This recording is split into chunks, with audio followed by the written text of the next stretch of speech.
казармах судили человека. Речь шла о его жизни и смерти.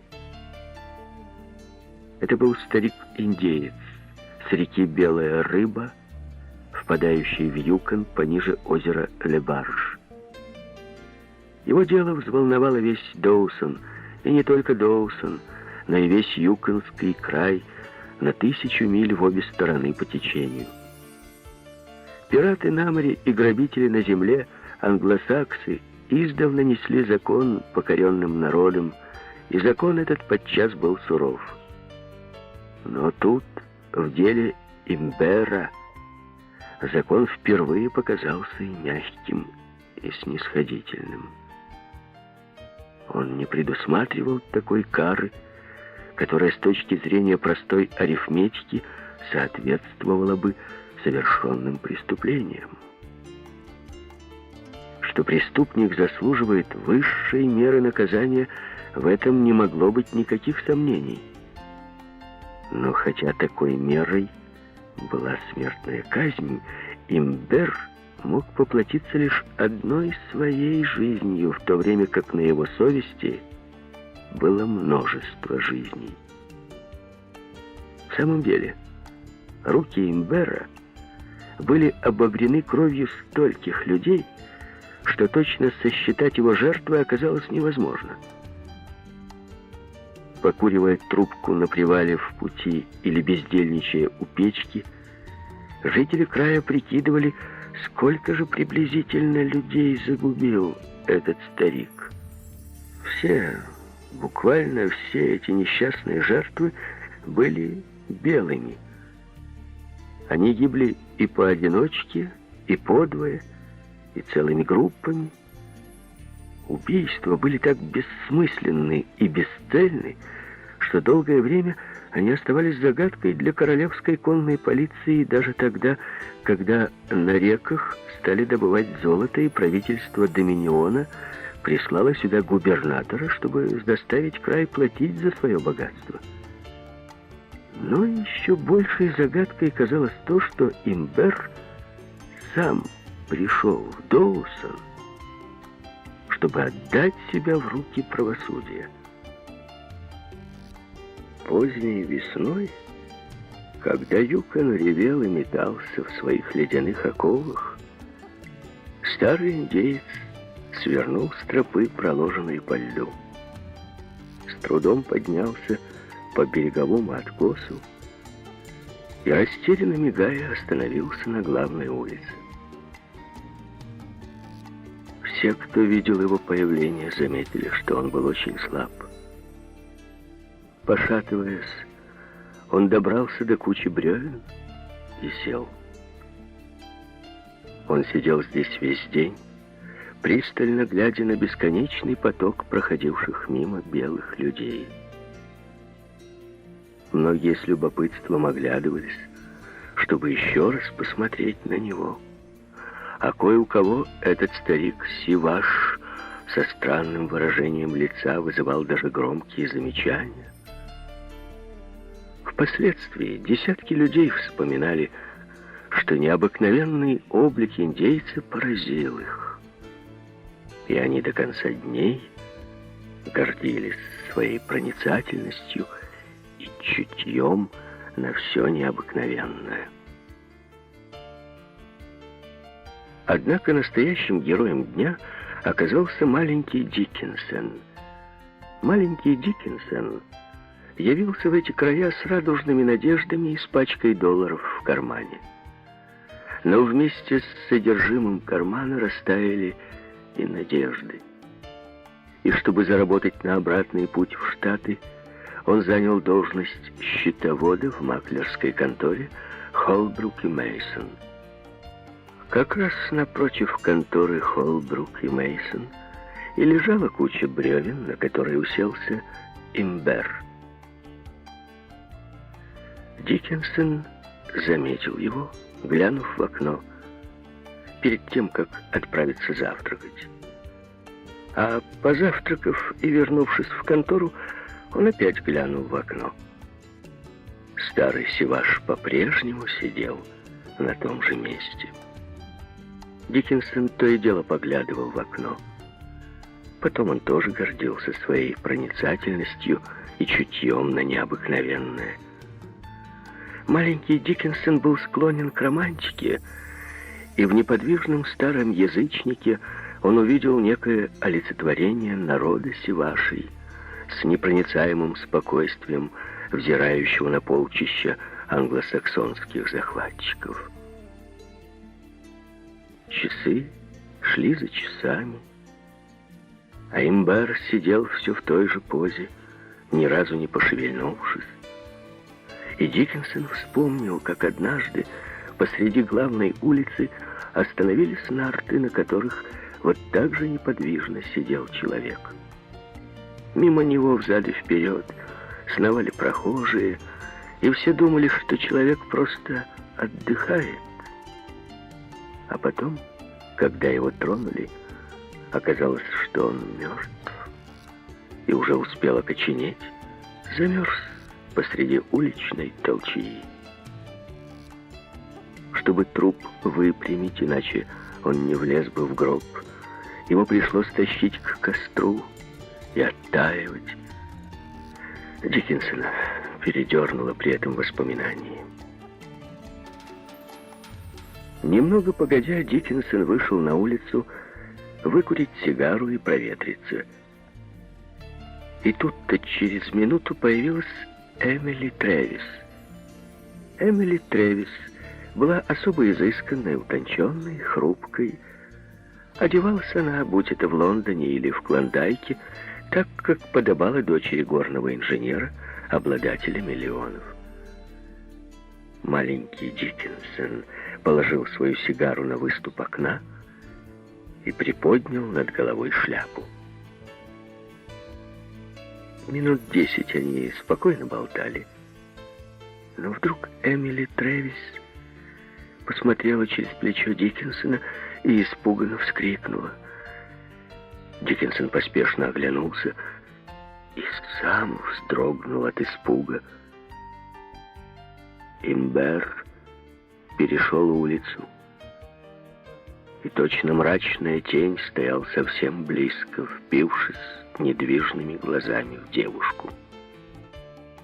«Чего тебе надо?» — храбро спросил маленький Диккенсон нетвердым голосом. Имбер, проворчав что-то, подошел вплотную к Эмили Трэвис. Он внимательно оглядел ее всю, с головы до ног, как бы стараясь ничего не пропустить. Особый интерес у него вызвали шелковистые каштановые волосы девушки и румяные щеки, покрытые нежным пушком, точно крыло бабочки. Он обошел ее вокруг, не отрывая от нее оценивающего взгляда, словно изучал стати лошади или устройство лодки. Вдруг он увидел, как лучи заходящего солнца просвечивают сквозь розовое ухо девушки, и остановился, заинтересованный.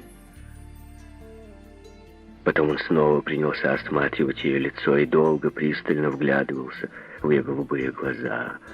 Опять, проворчав что-то, он положил ладонь на руку девушки чуть пониже плеча, а другой своей рукой согнул ее в локте. Отвращение и удивление отразилось на лице индейца. С презрительным ворчанием он отпустил руку Эмили, затем издал какие-то гортанные звуки, повернулся к девушке спиной и что-то сказал Диккенсону. Диккенсон не мог понять, что он говорил, и Эмили Трэвис засмеялась.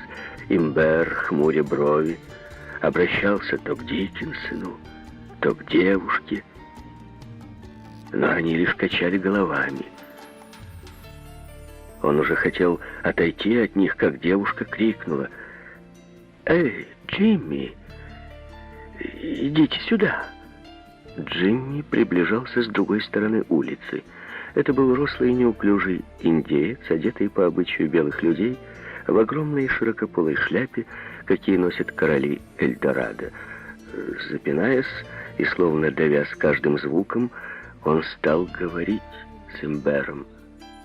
Джимми был родом ситха. На языке племен, живущих в глубине страны, он знал лишь самые простые слова.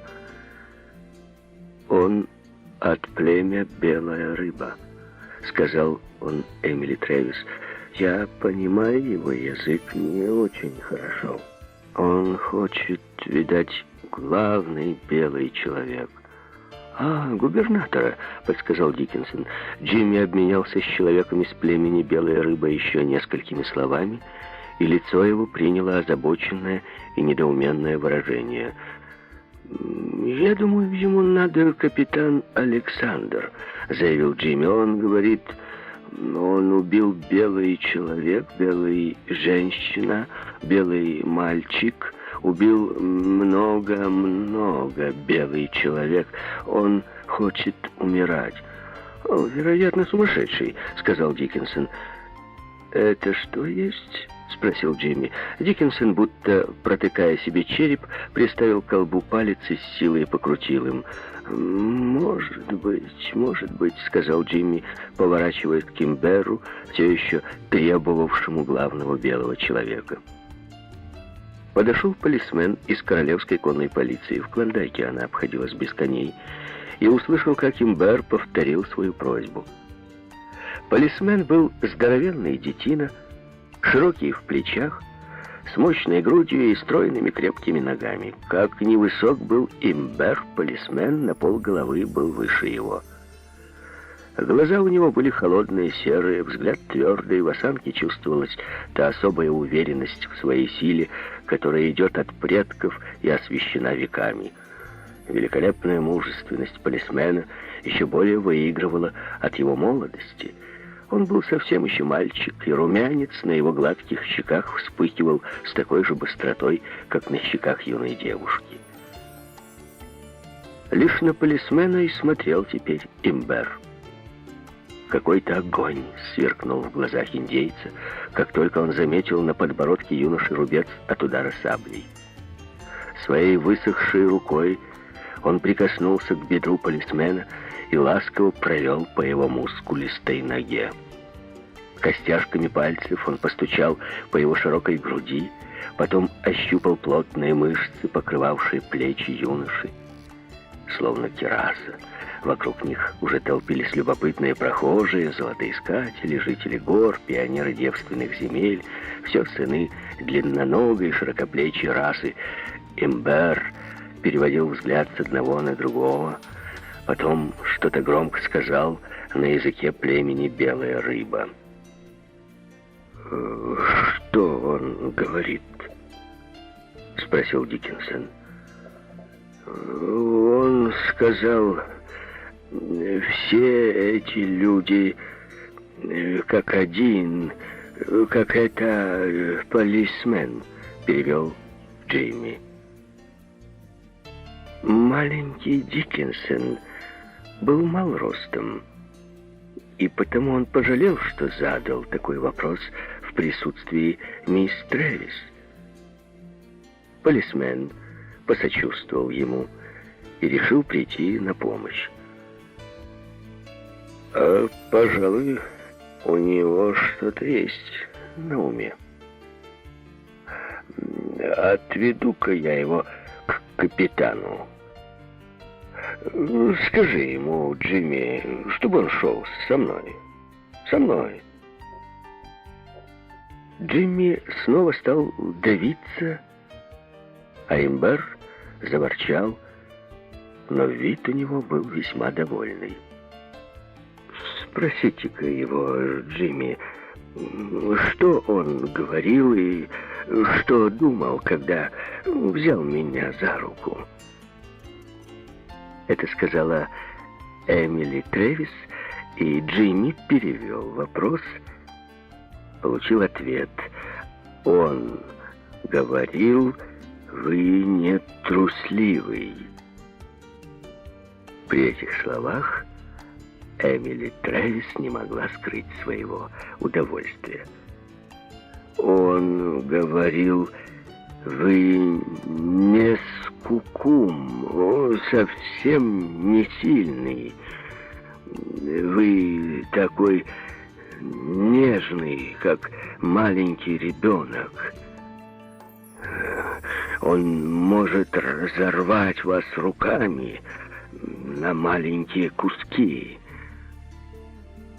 Он очень смеялся, очень удивлялся, как вы можете родить такой большой, такой сильный мужчина, как этот полисмен. Эмили Трэвис нашла в себе мужество не опустить глаза, но щеки ее зарделись. Маленький Диккенсон вспыхнул, как маков цвет, и совершенно смутился. Юное лицо полисмена покраснело до корней волос. «Эй, ты, шагай!» — сказал он резко, раздвигая плечом толпу. Так Имбер попал в казармы, где он добровольно и полностью признался во всем и откуда больше не вышел. Имбер выглядел очень усталым. Он был стар и ни на что не надеялся, и это было написано на его лице. Он уныло сгорбился, глаза его потускнели. Волосы у него должны были быть седыми, но солнце и непогода так выжгли и вытравили их, что они свисали безжизненными, бесцветными космами. К тому, что происходило вокруг, он не проявлял никакого интереса. Комната была битком набита золотоискателями и охотниками, и зловещие раскаты их низких голосов отдавались у Имбера в ушах, точно рокот моря под сводами береговых пещер. Он сидел у окна, и его безразличный взгляд то и дело останавливался на расстилавшемся перед ним тоскливом пейзаже. Небо затянуло облаками, сыпалась сизая изморозь. На Юконе началось половодье. Лед уже прошел, и река заливала город. По главной улице туда и сюда плыли в лодках никогда не знающие покоя люди. То одна, то другая лодка на его глазах сворачивала с улицы на залитый водой плац перед казармами. Потом, доплыв до окна, скрывалась из вида, и Имбер слышал, как она с глухим стуком наталкивалась на бревенчатую стену, а люди через окно влезали в дом. Затем было слышно, как эти люди, хлюпая ногами по воде, проходили через нижний этаж и поднимались по лестнице. Сняв шляпы, в мокрых морских сапогах, они входили в комнату и смешивались с ожидавшей суда толпой. И пока все эти люди враждебно разглядывали его, довольные тем, что он понесет свое наказание, Имбер смотрел на них и думал об их обычаях и порядках, об их недремлющем законе, который был, есть и будет до скончания времен, в хорошие времена и в плохие, в наводнение и в голод, невзирая на беды и ужас и смерть. Так казалось Имберу. Какой-то человек постучал по столу. Разговоры прекратились. Наступила тишина. Имбер взглянул на того, кто стучал по столу. Казалось, этот человек обладал властью. Но Имбер почувствовал, что начальником над всеми и даже над тем, кто постучал по столу, был другой широколобый человек, сидевший за столом чуть подальше. Из-за стола поднялся еще один человек.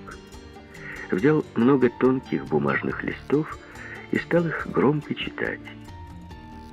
Перед тем, как начать новый лист, он откашливался, а, закончив его, слюнявил пальцы. Имбер не понимал, что говорил этот человек, но все другие понимали. И видно было, что они сердятся. Иногда они очень сердились. А однажды кто-то стал бронить его, Имбера, короткими гневными словами. Но человек за столом, постучав пальцем, приказал ослушнику замолчать. Человек с бумагами читал бесконечно долго. Под его скучный, монотонный голос Имбер задремал. И когда чтение кончилось, он спал глубоким сном. Кто-то окликнул его на языке племени «Белая рыба». Он проснулся и без всякого удивления увидел перед собой лицо сына своей сестры, молодого индейца, который уже давно ушел из родных мест и жил среди белых людей. «Ты верно не помнишь меня?» — сказал тот вместо приветствия. «Нет, помню», — ответил Имбер. «Ты Хаукан. Ты давно ушел от нас. Твоя мать умерла». «Она была старая женщина», — сказал Хаукан. Имбер уже не слышал его ответа, но Хаукан потряс его за плечо и разбудил снова. «Я скажу тебе, что читал этот человек. Он читал обо всех преступлениях, которые ты совершил и в которых, о глупец, ты признался капитану Александеру. Ты должен подумать и сказать, правда это все или неправда. Так тебе приказано». Хаукан жил у миссионеров и научился у них читать и писать. Сейчас он держал в руках те самые тонкие листы бумаги, которые прочитал вслух человек за столом. В них было записано все, что говорил Имбер с помощью Джимми на допросе у капитана Александера. Хаукан начал читать. Имбер послушал немного. На лице его выразилось изумление, и он резко прервал его. «Это мои слова, Хаукан, но они идут с твоих губ, а твои уши не слышали их». Хаукан самодовольно улыбнулся и пригладил расчесанные на пробор волосы. «Нет, Имбер, они идут с бумаги. Мои уши не слыхали их. Слова идут с бумаги и через глаза попадают в мою голову, а потом мои губы передают их тебе. Вот откуда они идут». «Вот откуда они идут. Значит, они на бумаге?» Благоговейным шепотом спросил Имбер и пощупал бумагу, со страхом глядя на покрывавшие ее знаки. «Это великое колдовство. А ты, Хаукан, настоящий кудесник». «Пустяки, пустяки», — небрежно сказал молодой человек, не скрывая своей гордости. Он наугад взял один из листов бумаги и стал читать. «В тот год, еще до ледохода, появился старик с мальчиком, который хромал на одну ногу. Их я тоже убил, и старик сильно кричал. Это правда», — прервал задыхающимся голосом Имбер. Он долго-долго кричал и бился, никак не хотел умирать. «Но откуда ты это знаешь, Хаукан?» «Тебе, наверное, сказал начальник белых людей? Никто не видел, как я убил, а рассказывал я только начальнику». Хаукан с досадой покачал головой. «Разве я не сказал тебе, о глупец, что все это написано на бумаге?» Имбер внимательно разглядывал испещренный чернильными значками лист. Охотник смотрит на снег и говорит: «Вот тут вчера пробежал заяц. Вот здесь, в зарослях ивняка, он присел и прислушался, а потом испугался чего-то и побежал. С этого места он повернул назад. Тут побежал быстро-быстро и делал большие скачки. А тут вот еще быстрее бежала рысь. Здесь, где ее следы ушли глубоко в снег, рысь сделала большой-большой прыжок.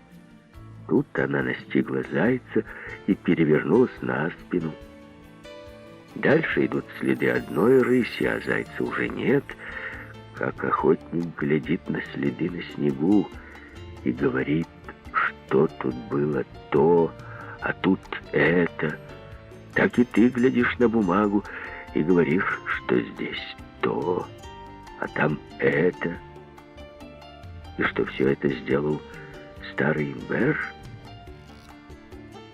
«Да, это так», — ответил Хаукан.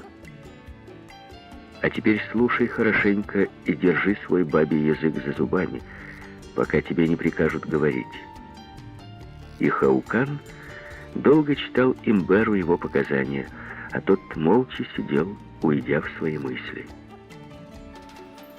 Когда Хаукан смолк, Имбер сказал ему: «Все это мои слова, и верные слова, Хаукан.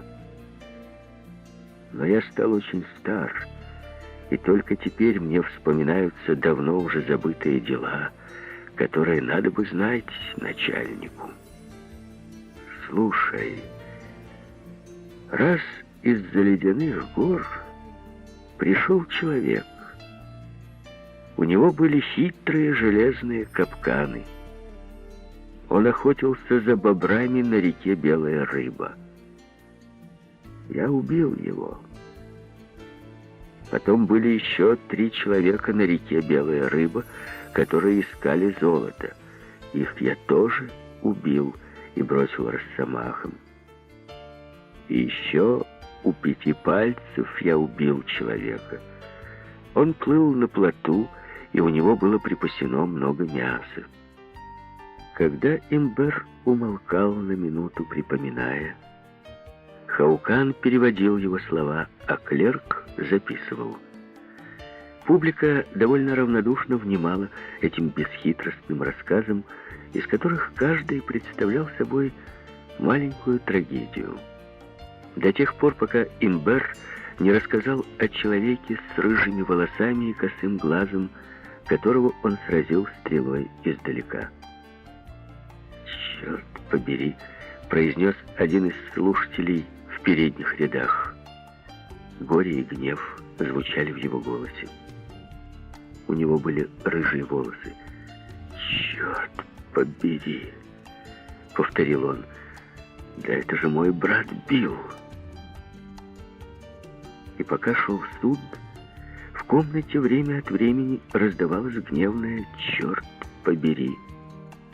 Ни уговоры товарищей, ни замечания человека за столом не могли заставить рыжеволосого замолчать. Голова Имбера опять склонилась на грудь, а глаза словно подернулись пленкой и перестали видеть окружающий мир. Он ушел в свои размышления, как может размышлять лишь старость о беспредельной тщете порывов юности. Хаукан растолкал его снова. «Встань, о Имбер! Тебе приказано сказать, почему ты совершил такие преступления и убил этих людей, а потом пришел сюда в поисках закона». Имбер с трудом поднялся на ноги и, шатаясь от слабости, заговорил низким, чуть дрожащим голосом, но Хаукан остановил его. «Этот старик совсем помешался», — обратился он по-английски к широколобому человеку. «Он, как ребенок, ведет глупые речи.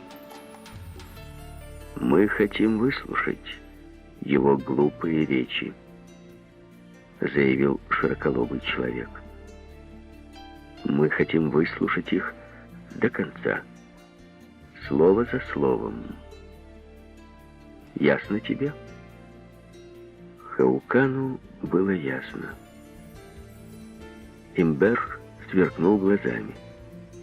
Он догадался, о чем говорил сын его сестры с начальником белых людей. И он начал свою исповедь, необычайную историю темнокожего патриота, которая заслуживала того, чтобы ее начертали на бронзовых скрижалях для будущих поколений. Толпа молчала, как завороженная, а широколобый судья, подперев голову рукой, слушал будто самую душу индейца, душу всей его расы. В тишине звучала лишь гортанная речь Имбера, прерываемая резким голосом переводчика, да время от времени раздавался, подобно Господнему колоколу, удивленный возглас рыжеволосого: «Черт побери!» «Я Имбер из племени Белая Роза», — переводил слова старика Хаукан.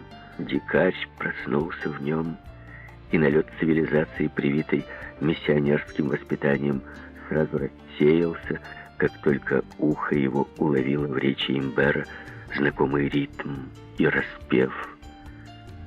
«Мой отец был Оцбаок, могучий воин. Когда я был маленьким мальчиком, теплое солнце грело нашу землю, и радость согревала сердца. Люди не гнались за тем, чего не знали, не слушали чужих голосов. Обычаи отцов были их обычаями. Юноши с удовольствием глядели на девушек, а девушек тешили их взгляды. Женщины кормили грудью младенцев, и чресла их были отягчены обильным приплодом. Племя росло, и мужчины в те дни были мужчинами. Они были мужчинами в дни мира и изобилия. Мужчинами оставались в дни голода и войны. В те времена было больше рыбы в воде, чем ныне, и больше дичи в лесу. Наши собаки были волчьей породы, им было тепло под толстой шкурой, и они не страшились ни стужи, ни урагана. И мы сами были такими же, как собаки. Мы тоже не страшились ни стужи, ни урагана. А когда люди племени Пелли пришли на нашу землю, мы убивали их, и они убивали нас.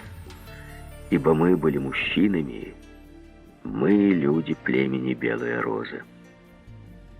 Наши отцы и отцы наших отцов сражались с племенем Пелли и установили границы нашей земли. Я сказал, бесстрашны были наши собаки, бесстрашны были и мы сами. Но однажды пришел к нам первый белый человек. Он полз по снегу на четвереньках. Вот так. Кожа его была туго натянута, под кожей торчали кости. Мы никогда не видали такого человека. И мы удивлялись и гадали, из какого он племени и откуда пришел. Он был слаб, очень слаб, как маленький ребенок. И мы дали ему место у очага, подослали ему теплые шкуры и накормили его, как кормят маленьких детей. С ним пришла собака, величиной с 3 наших собак. Она была тоже очень слаба.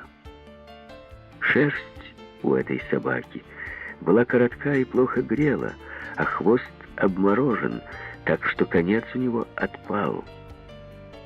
Мы накормили эту странную собаку, обогрели ее у очага и отогнали наших собак, иначе те разорвали бы ее.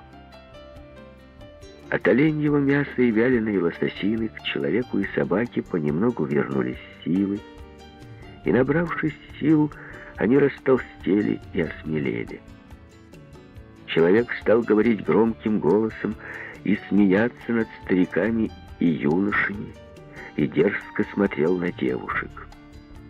А его собака дралась с нашими собаками, и хотя шерсть у нее была мягкая и короткая, однажды она загрызла 3 наших собак.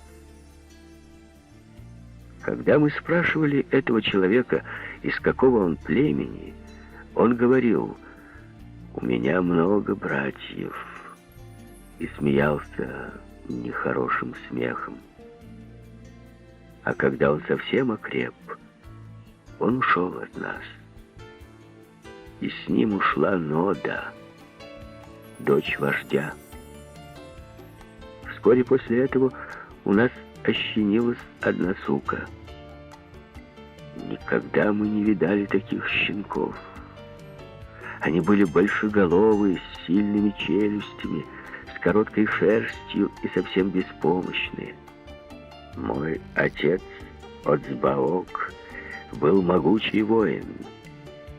Я помню, что когда он увидел этих беспомощных щенков, лицо его потемнело от гнева, он схватил камень вот так, а потом так, и щенков не стало.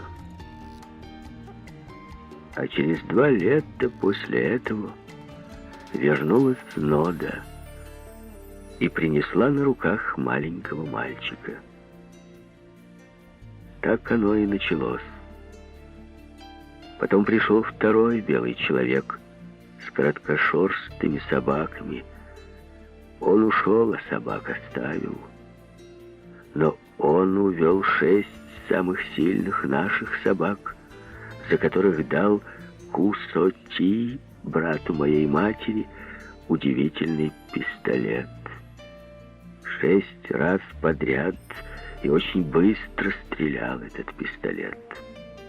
Кусоти был горд таким пистолетом и смеялся над нашими луками и стрелами. Он называл их женскими игрушками. С пистолетом в руке он пошел на медведя. Теперь все знают, что не годится идти на медведя с пистолетом. Но откуда нам было знать это тогда? И откуда мог знать это Кусоти? Он очень смело пошел на медведя и быстро выстрелил в него из пистолета 6 раз подряд, а медведь только зарычал и раздавил грудь Кусоти, как будто это было яйцо, и как будто мед из пчелиного гнезда растекся на земле его мозг. Он был умелый охотник, а теперь некому стало убивать дичь для его скво и детей. И мы все горевали, и мы сказали так: что хорошо для белых людей, то для нас плохо. И это правда. Белых людей много, белые люди толстые, а нас из-за них стало мало, и мы отощали. И пришел 3-й белый человек. У него было много-много всякой удивительной пищи и всякого добра. Он сторговал у нас в обмен на эти богатства 20 самых сильных наших собак. Он увел за собой, сманив подарками и обещаниями, 10 наших молодых охотников.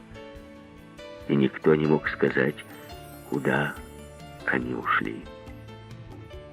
Говорят, они погибли в снегах ледяных гор, где не бывал ни один человек, или на холмах безмолвия за краем земли. так это или не так, но племя белой рыбы никогда не видало больше этих собак и молодых охотников. Еще и еще приходили белые люди, приносили подарки и уводили с собой наших юношей.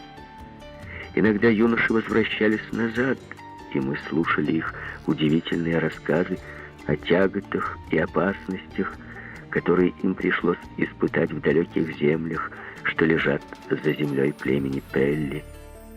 А иногда юноши и не возвращались. И мы сказали тогда: если белые люди ничего не боятся, так это потому, что их много, а нас, людей белой рыбы, мало. И наши юноши не должны больше уходить от нас. Но юноши все-таки уходили. Уходили и девушки, и гнев наш рос. Правда, мы ели муку и соленую свинину, и очень любили пить чай. Но если у нас не доставало чаю, это было очень плохо. Мы становились скупы на беседу и скоры на гнев. Так мы начали тосковать о вещах, которые белые люди привозили, чтобы торговать с нами. Торговать, торговать.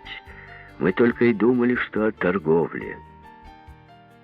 Однажды зимой мы отдали всю убитую дичь за часы, которые не шли, за тупые пилы и пистолеты без патронов. А потом наступил голод. У нас не было мяса, и 4 десятка людей умерло, не дождавшись весны. Теперь мы ослабели, говорили мы. Племя Пелли нападет на нас и захватит нашу землю. Но беда пришла не только к нам. Пришла она и к племени Пелли. Там тоже люди ослабели и не могли воевать с нами. Мой отец, Отбаок, могучий воин, был тогда очень старый, очень мудр. И он сказал вождю такие слова: «Посмотри, наши собаки никуда не годятся. У них уже нет густой шерсти, они утратили свою силу. Они не могут ходить в упряжке и околевают от мороза. Давай убьем их.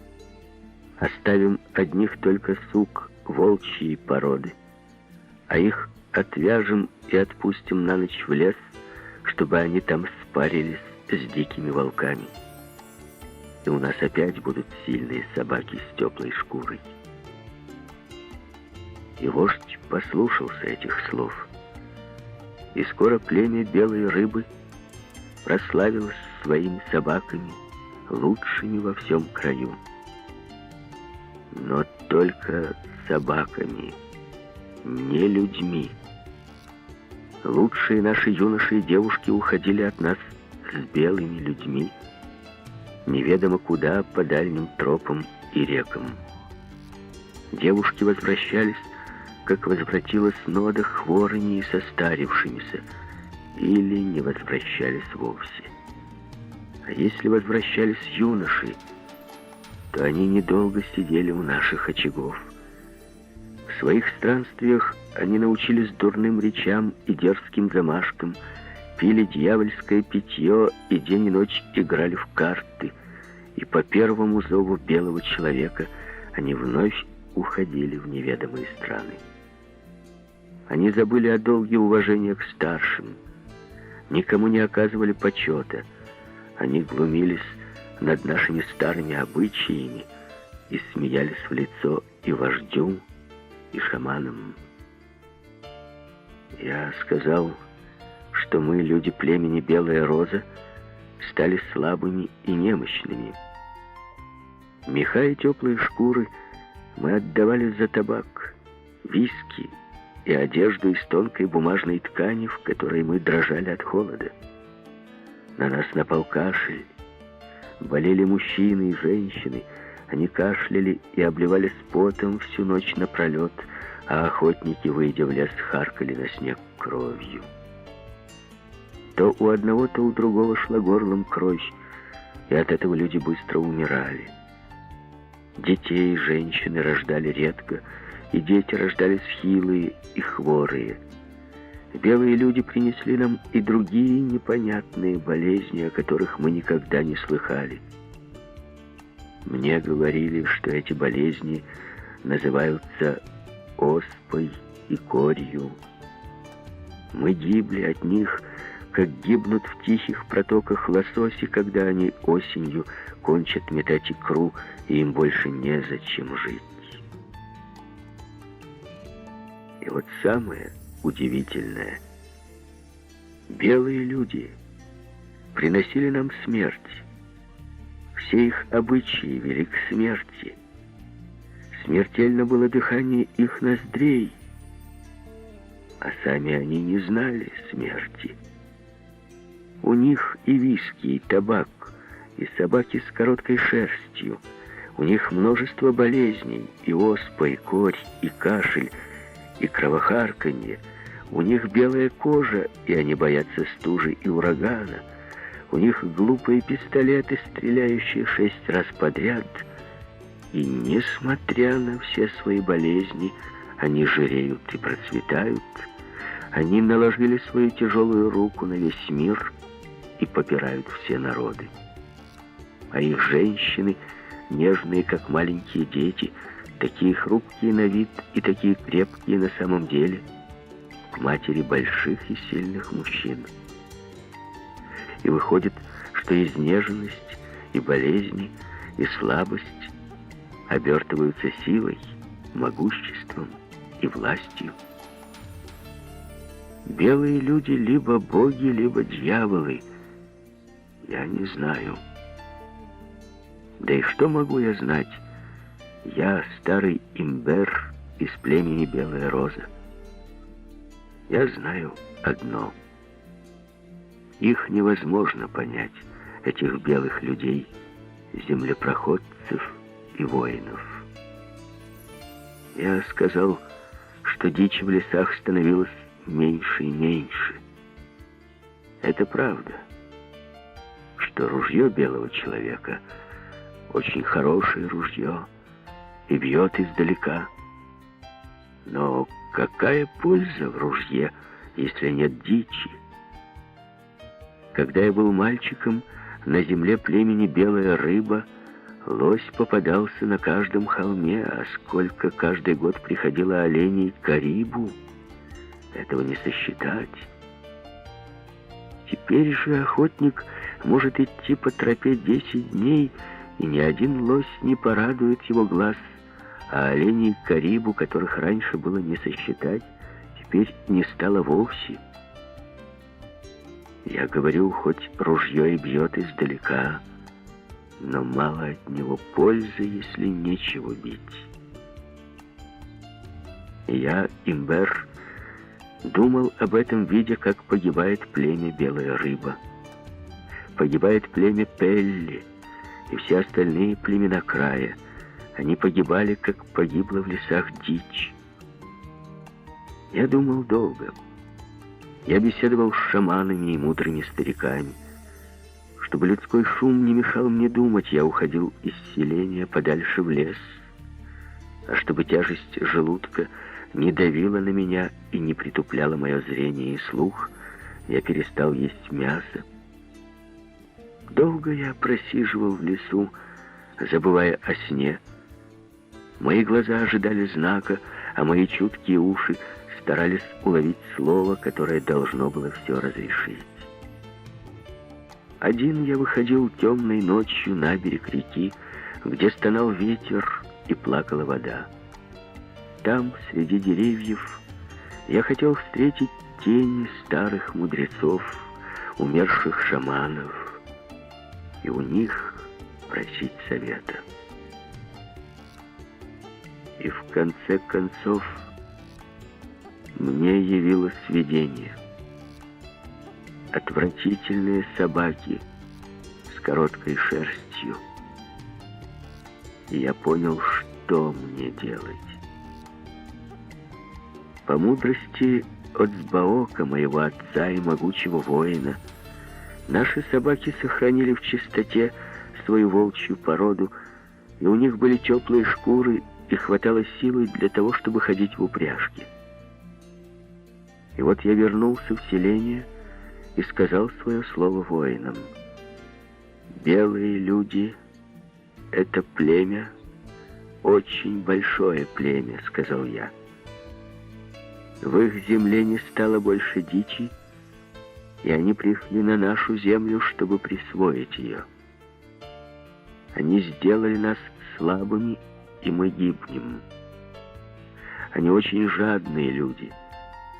И вот на нашей земле уже не стало дичи, и если мы хотим жить, нам надо сделать с ними то же, что мы сделали с их собаками. И я сказал еще много слов.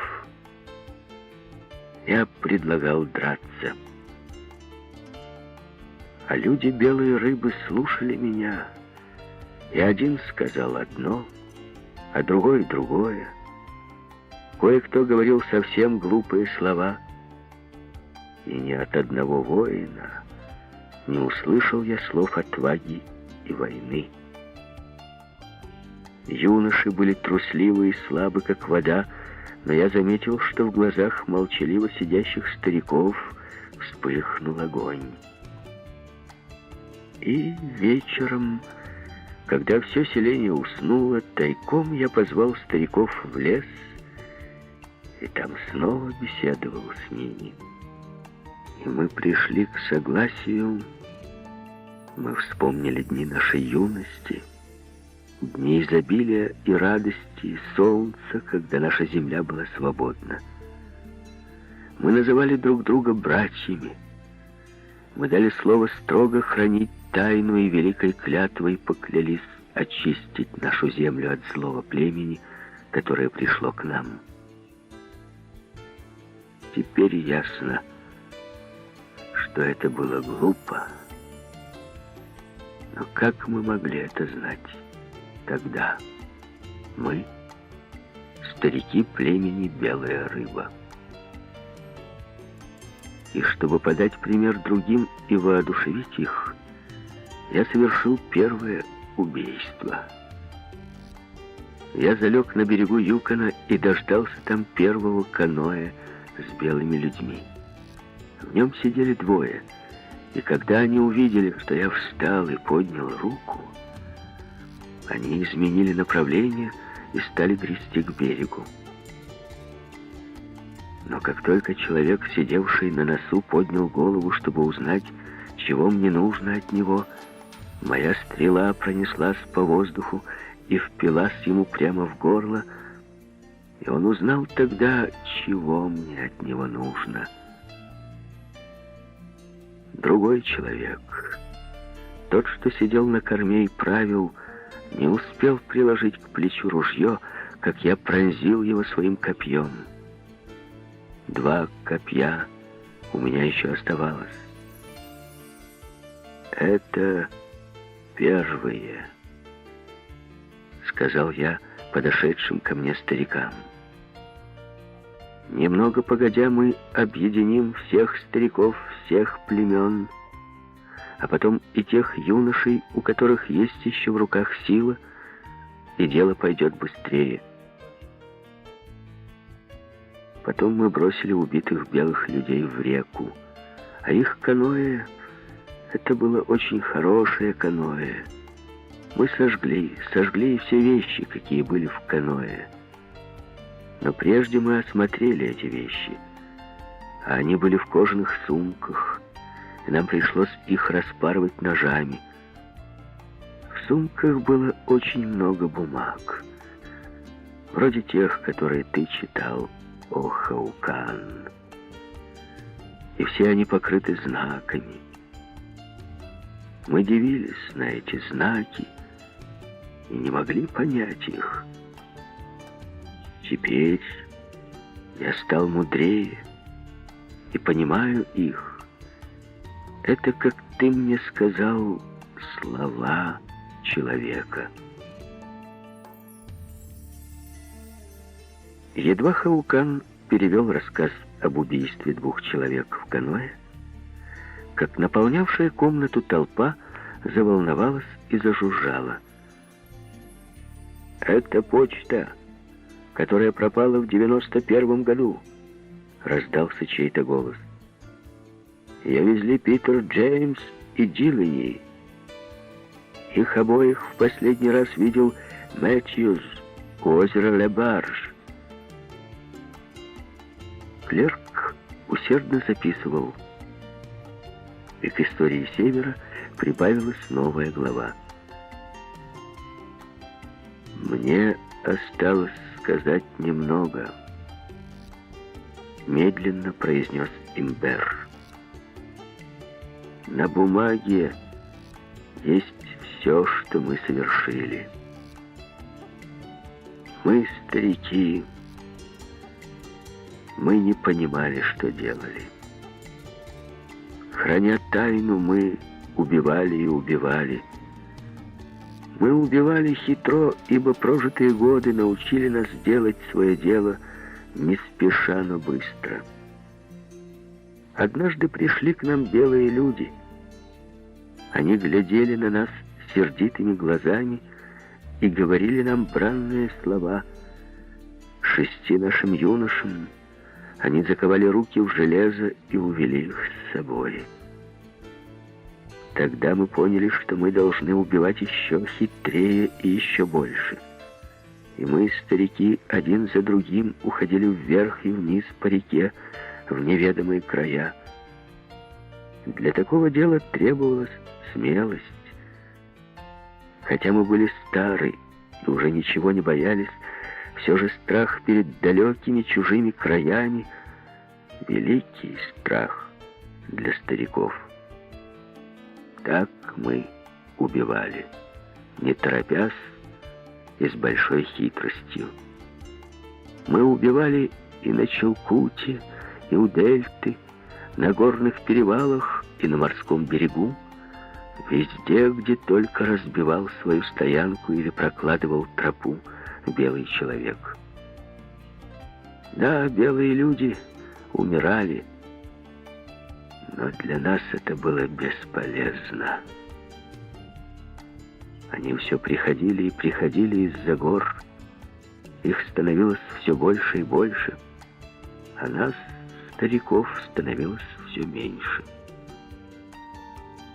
Я помню, у Оленьего перевала разбил стоянку один белый человек. Этот человек был очень маленького роста, и 3 наших старика напали на него, когда он спал. На следующий день я наткнулся и на этого белого, и на стариков. Из всех 4 еще дышал один лишь белый человек. И у него даже хватило силы, пока он не умер, изругать и проклясть меня. Так вот и было. Сегодня погибнет один старик, а завтра другой. Иногда уже спустя много времени к нам доходила весть о смерти одного из наших, а иногда и не доходила.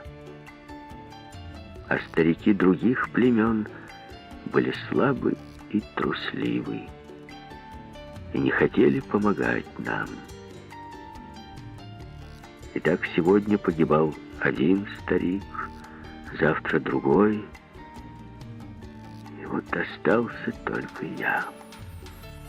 Я Имбер из племени Белая Рыба. Мой отец был Ацбаок, могучий воин. Теперь же нет племени Белая Рыба. Я последний старик этого племени. А юноши и молодые женщины ушли с нашей земли. Кто к племени Пелли, кто к племени Лососей, а больше всего к белым людям. Я очень стар и очень устал. Я напрасно боролся с законом. И ты прав, Хаукан. Я пришел сюда в поисках закона. Ты поистине глупец, Имбер, сказал Хаукан. Но Имбер уже не слышал, погрузившись в свои видения. Широколобый судья тоже был погружен в видения. Перед его взором величественно проходила вся его раса, закованная в сталь, одетая в броню, устанавливающая законы и определяющая судьбы других народов. Он видел зарю ее истории, встающую багровыми отцветами над темными лесами и простором угрюмых морей. Он видел, как эта заря разгорается кроваво-красным пламенем, переходя в торжественный сияющий полдень. Видел, как за склоном, тронутым тенью, уходят в ночь багряные, словно кровью пропитанные пески. И за всем этим ему мерещился закон, могучий и беспощадный, непреложный и грозный, более сильный, чем те ничтожные человеческие существа, которые действуют его именем или погибают под его тяжестью, более сильный, чем он, судья, чье сердце просило о снисхождении.